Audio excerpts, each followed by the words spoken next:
I could not be more pro-vaccine, I don't think. But I understand in this instance vaccine hesitancy for parents. And the reason I understand it is we have always been willing to do stuff ourselves and to make sacrifice ourselves for our families and for society, maybe, that we wouldn't necessarily ask our children to do. And I think parents are concerned, kind of going, why am I vaccinating my children against COVID-19?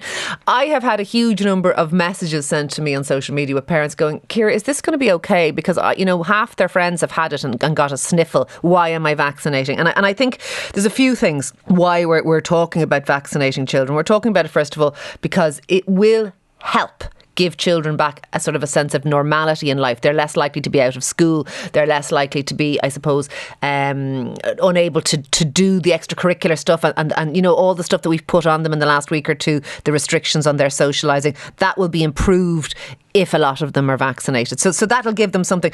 But I do accept what parents are sort of worried about, which is if COVID isn't very dangerous for children, and we know in the vast majority of cases, apart from vulnerable children, it isn't. If COVID isn't very dangerous for children, why do it? And I think we should be honest with parents and say a lot of the reasons is, apart from giving kids back more of their normal life, is about protecting other people, about protecting their grandparents, their parents, their teachers. And we do have precedents for that sort of type of vaccination, Jonathan, because we do that with rubella. Rubella is the R bit of the MMR that lots of children will be familiar with and lots of parents will be familiar with.